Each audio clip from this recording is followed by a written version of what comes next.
আমরা অত্যন্ত শোকাহত এবং অত্যন্ত মর্ম বেদনা নিয়েই আজকে এখানে উপস্থিত হয়েছি। যখন বাংলাদেশের মানুষ স্বাধীনতা, সার্বভৌমত্ব, আধিপত্যবাদ বিরোধী আন্দোলন এবং স্বৈরাচারের কবল থেকে মুক্ত বাংলাদেশকে নতুন করে গড়ে তোলার স্বপ্ন নিয়ে সামনে অগ্রসর হচ্ছিল, ঠিক সেই সময়ে জুলাই যোদ্ধাদের মধ্য থেকে একজন যিনি অগ্রণী ভূমিকা পালন করেছেন, যার কথা, যার বক্তব্য, যার উদ্ভাবনী এবং বিশ্লেষণী বক্তব্য দিয়ে সারা দেশকে যিনি উজ্জীবিত করে রেখেছিলেন, অত্যন্ত মর্মান্তিকভাবে তাকে হত্যা করা হয়েছে। তার এই রক্তের উপরে দাঁড়িয়ে আজকে আমি গভীর শ্রদ্ধার সাথে তাকে এবং সকল শহীদদেরকে স্মরণ করি। এবং আজকে যখন আমরা এখানে কথা বলছি, ঠিক সেই সময় খুলনায় আরেকজন জুলাই বিপ্লবীকে গুলি করা হয়েছে। তার অবস্থা অত্যন্ত মর্মান্তিক বলে বিভিন্ন গণমাধ্যমে অলরেডি প্রকাশিত হয়েছে। আমি জানি না এই রক্তদানের ধারা কোথায় গিয়ে শেষ হবে, তবে এতটুকু বলতে পারি, যে জাতি একবার রক্ত দেওয়া শিখে, সেই জাতিকে কোনো দিন কোনো শক্তির বিনিময়ে পরাজিত করা যায় না, পরাভূত করা যায় না, তাদের অগ্রযাত্রা কোনো দিন থামিয়ে দেওয়া যায় না। এটা ইতিহাস। এবং আমি বিশ্বাস করি এই রক্তদান বাংলাদেশকে স্বৈরশাসনের কবল থেকে মুক্ত করার চূড়ান্ত পর্বে নিয়ে যাবে এবং আধিপত্যবাদ বিরোধী আন্দোলনকে সফলতার দ্বারপ্রান্তে নিয়ে যাবে ইনশাআল্লাহ। আল্লাহ তাআলা আমাদেরকে দৃঢ়তার সাথে দায়িত্ব পালন করার তৌফিক দিন, এই কামনা রেখে আমার কয়েকটি কথা। প্রথম হচ্ছে যে ইসলামী ছাত্র শিবিরের ভিত্তি হলো একটি আদর্শের উপরে, যে আদর্শের নাম হলো Islam. Islam is the best, no west, no east, Islam is the best.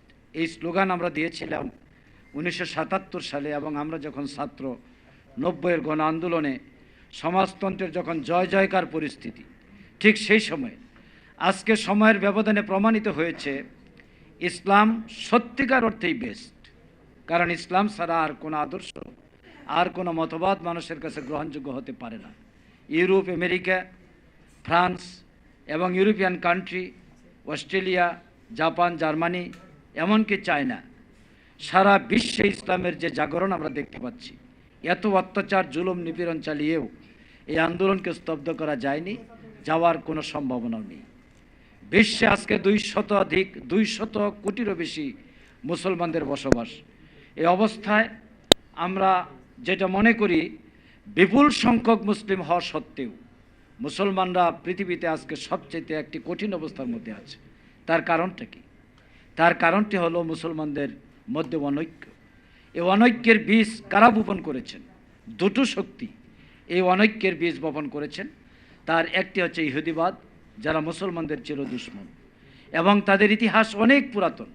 আপনারা জানেন, তাবুকের যুদ্ধের যখন প্রস্তুতি চলছিল, তখন ইহুদিরা ভিতর থেকে ষড়যন্ত্র করেছিল যে বিশ্বনবী যখন তাবুক চলে যাবে, এই পরাশক্তির কাছে পরাজিত হয়ে নিশ্চয়ই মুহাম্মদ সেখানে ক্ষতিগ্রস্ত হবে, আর ভিতর থেকে মসজিদে জিরার থেকে তারা বিদ্রোহ ঘোষণা করে মদিনাকে নাস্তানাবুদ করে দেবে। এই ধরনের একটি সিচুয়েশন ছিল মুসলমানদের জন্য, একটি কঠিন পরিস্থিতি। আল্লাহ রসুল সাল্লাল্লাহু আলাইহি সাল্লাম সব কিছু জানতেন। পৃথিবীর ইতিহাস বলছে, সকল যুদ্ধের আগে আল্লাহ রসুল সাল্লাল্লাহু আলাইহি সাল্লাম যুদ্ধের গন্তব্য গোপন রাখতেন, সবসময় বলতেন না। কিন্তু তাবুক যুদ্ধের আগে তিনি ঘোষণা দিয়েছিলেন এই অভিযান হবে তাবুকে। 30,000 সৈন্য নিয়ে 600 কিলোমিটার দূরে সীমিত যানবাহন নিয়ে আল্লাহ রসুল যাত্রা শুরু করলেন। বিশাল একটি বাহিনী, এবং যার কাছে যা ছিল তাই তারা সুপর্দ করলেন। আর ইহুদিরা দেখলো যে মদিনা শূন্য হয়ে গেছে, কিন্তু আল্লাহ রসুল সাল্লাল্লাহু আলাইহি সাল্লাম জানতেন এই জায়গায় তিনি বীরের বেশে, বিজয়ের বেশে ফিরে আসবেন। এই পূর্বাভাস আল্লাহ রসুল তাকে পূর্বেই দিয়েছিলেন। ইতিহাস বলছে 30,000 সৈন্য নিয়ে আল্লাহ রসুল সাল্লাল্লাহু আলাইহি সাল্লাম গেলেন, এবং সেখানে অবস্থান করার পর সেখানে যুদ্ধ হয় নাই। যুদ্ধ না হওয়ার কারণটা হলো পরাশক্তি মুসলিমদের ঐক্য এবং দৃঢ়তা। তার আগে মুতার যুদ্ধে 3,000 লোকের সামনে কাফেরদের বিশাল পরাজয় তাদেরকে ভাবনায় ফেলে দিয়েছিল। ফলশ্রুতিতে বিনা যুদ্ধে আল্লাহ রাসূল বিজয় লাভ করলেন।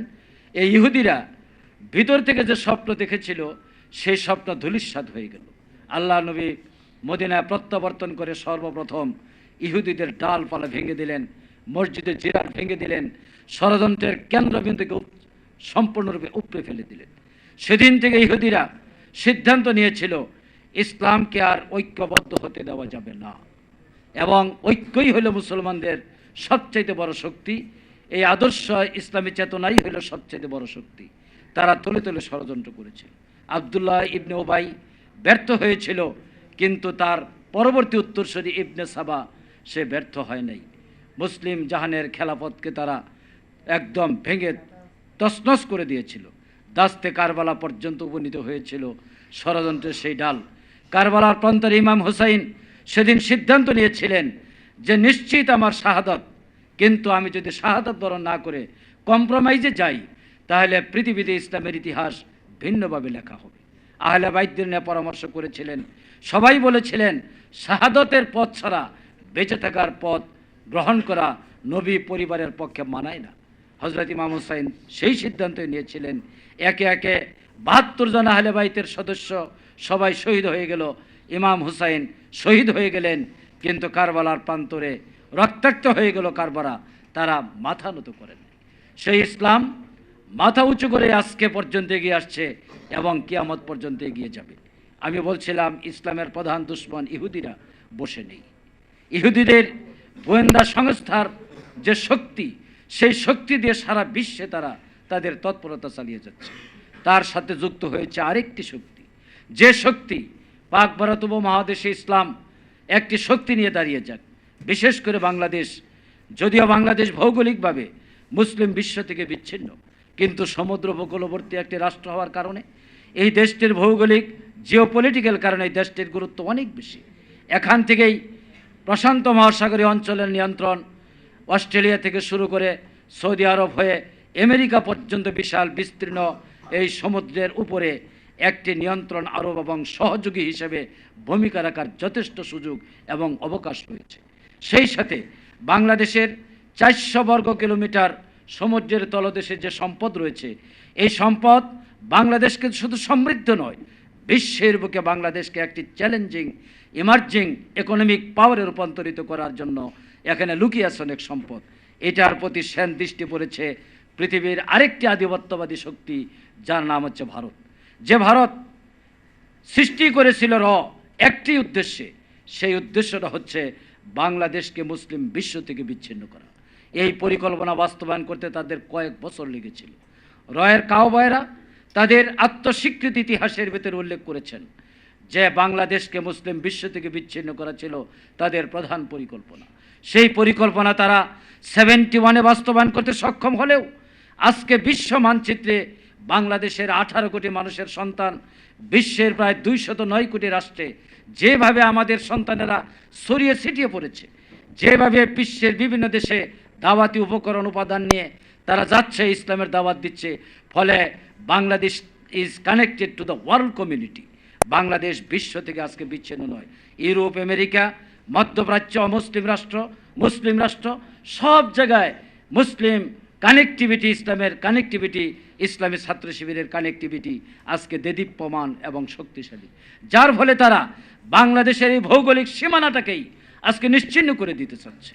আর এই ভৌগোলিক সীমানাকে নিশ্চিহ্ন করে দেওয়ার জন্যই বেছে বেছে টার্গেট কিলিংয়ে তারা সিদ্ধান্ত নিয়েছে। আর এই সিদ্ধান্তের জন্য একটি রাজনৈতিক শক্তির দরকার, সমর্থন দরকার, পৃষ্ঠপোষকতা দরকার, যা আমরা আবহমান কাল থেকে দেখে আসছি। 1971 সাল থেকে আজ পর্যন্ত 54 বছরের ইতিহাস বলছে এক একটি খুন হয় আর এক একটি পৃষ্ঠপোষকদের দাঁড়িয়ে যায়। বাংলাদেশের রাষ্ট্রপতি, প্রধানমন্ত্রী থেকে শুরু করে অতীতে যারাই খুন হয়েছেন তাদের পিছনে একটি শক্তি কাজ করেছে। কে সেই শক্তি? সেই শক্তির উদ্ভাবন, সেই শক্তির অনুসন্ধান, সেই শক্তির মুখোশ উন্মোচন আজ পর্যন্ত হলো না। যার সর্বশেষ শিকার হলেন আমাদের স্নেহাস্পদ 32 বছরের বয়সের একটি তরুণ নওজোয়ান, যিনি আধিপত্যবাদের বিরুদ্ধে তার শব্দ উচ্চারণ করেছিলেন। তাকে জীবন দিয়ে তার কঠোর মূল্য দিতে যেতে হয়েছে। আমি বিশ্বাস করি এক হাদি চলে গেছে, কিন্তু হাদি দ্বিতীয় আরেকটি স্বৈরাচার মুক্ত দেশের ভিতরে আধিপত্যবাদ মুক্ত দেশ গড়ে তোলার আন্দোলনের সূচনা করে গিয়েছে। এবং এই সূচনার জন্য বাংলাদেশের তরুণ যুব সমাজ ঐক্যবদ্ধভাবে এগিয়ে যাবে। আর ইসলামী ছাত্র শিবির যে পাঠ কর্মসূচির প্রতিযোগিতা করেছে, এর মাধ্যমে তার জ্ঞান, তার জ্ঞানের অস্ত্র, তার সমৃদ্ধি, তার ইন্টেলেকচুয়ালিটি, তার প্রস্তুতিকে বিশ্বের সকল শক্তিকে চ্যালেঞ্জ করে এগিয়ে যাওয়ার ক্ষেত্রে এখানে সহায়ক ভূমিকা পালন করবে বলে আমি দৃঢ়ভাবে বিশ্বাস করি। প্রিয় বন্ধুগণ, ইহুদিরা যা ষড়যন্ত্র করেছিল সব কিছু তারা বাস্তবায়ন করতে পেরেছে, কিন্তু একটি জিনিস পারে নাই, সেটা হলো confusion and contradiction among the young generation. তারা চেয়েছিল যুব সমাজকে বিভ্রান্ত করতে, কিন্তু পারেনি। তারা বলেছিল সেকেন্ড মওদুদি যেন পৃথিবীতে তৈরি না হয়, এই জন্য মওদুদিবাদ, মওদুদির তাফসির ইত্যাদি ইত্যাদি ভুল ভ্রান্তি দিয়ে বহু তত্ত্ব এবং তথ্য আবিষ্কার করেছে, গল্প আবিষ্কার করেছে, কিন্তু কাজ হয়নি। পৃথিবীর 50টি দেশের ভাষায় তাফিমুল কোরআন অনুদিত হয়ে রিট্রান্সলেট হয়ে সারা বিশ্বাসকে জ্ঞানের আলোকে উদ্ভাসিত করেছে তরুণ যুব সমাজকে। এই যুব সমাজ আজকে জেগে উঠেছে। শহীদ কামারুজ্জামান, আজ আমার বারবার মনে পড়ছে তার কথা। এই জন্য 2015 সালের এপ্রিল মাসের 9 তারিখ শেষ সাক্ষাতে যখন আমরা যাই, সেই দিন তিনি কিছুক্ষণ নীরব থেকে বলেছিলেন, আমরা 4 জন লয়ার ছিলাম, আর কারো যাওয়ার সুযোগ ছিল না ওই সময়। তিনি বলেছিলেন, তোমরা নীরব হও, ধৈর্য ধারণ করো, একদিন আমাদের রক্তের উপরে তরুণ যুব সমাজ দাঁড়িয়ে যাবে এবং তরুণদের নেতৃত্বেই বাংলাদেশে পরিবর্তন হবে। আজ থেকে 10 বছর আগে সেই বক্তব্য তিনি দিয়েছিলেন। আমি বিস্মিত তার দূরদর্শিতা, তার প্রজ্ঞা এবং তার যে অন্তর্চিন্তা দেখে, কারণ সেটা বাস্তবের বাংলাদেশে হয়েছে। আমি ইহুদিদের ষড়যন্ত্রের কথা বলেছিলাম, এরপর হচ্ছে র যে ষড়যন্ত্র করেছে, মানুষ কিলিং করে কোনো দিন কোনো ভূখণ্ডকে দখল করা যায় না। তাই যদি হতো, পৃথিবীর অনেক দেশ ইতিমধ্যে দখল হয়ে যেত। ভিয়েতনাম তার প্রমাণ, আফগানিস্তান তার প্রমাণ। বছরের পর যুদ্ধ করে পৃথিবীর সবচেয়ে বড় পরাশক্তিকে লেজ গুটে এখান থেকে পালিয়ে যেতে হয়েছে। আর বাংলাদেশ 18 কোটি মানুষের দেশ। এই দেশের প্রতিটি মানুষ আধিপত্যবাদ বিরোধী। কাজেই এই স্বপ্ন এবং মুসাদের কোনোদিনও বাস্তবায়ন হবে না। আমি ইসলামী ছাত্র শিবিরের তরুণ ভাইদের কাছে আহ্বান জানাতে চাই, জ্ঞানের সবচেয়ে বড় অস্ত্র হইল আল কোরআন। হুদাল্লিন নাস ওয়া বাইয়িনাতিম মিনাল হুদা ওয়াল ফুরকান। আল্লাহ রাব্বুল আলামিন যেন কোরআনকে মানব জাতির জন্য পথ প্রদর্শক। This is the guideline for humanity, for mankind. যেটাকে গাইডলাইন ইংরেজিতে সেটাকে বলা হয় কনস্টিটিউশন। কনস্টিটিউশনের প্রধান বক্তব্যই হলো যে constitution is the supreme law. 92% Muslim of Bangladesh they believe the existence of Allah and in the Holy Quran. If we believe that the Quran is our supreme law, তাহলে কোরআনের সাথে বৈপরীত্য সকল আইন বাতিল হবে, এটাই স্বাভাবিক। বাংলাদেশে আমরা সেই জন্যই আন্দোলন করছি যে বাংলাদেশে কোরআনের সাথে সাংঘর্ষিক সকল আইনই বাতিল হবে। মানুষ আজকে জাগরণের মাধ্যমে মানুষই জানান দিচ্ছে যে তারা আগামী দিনে কোরআনের পক্ষে, ইসলামের পক্ষেই তাদের রায় দেবে ইনশাল্লাহ।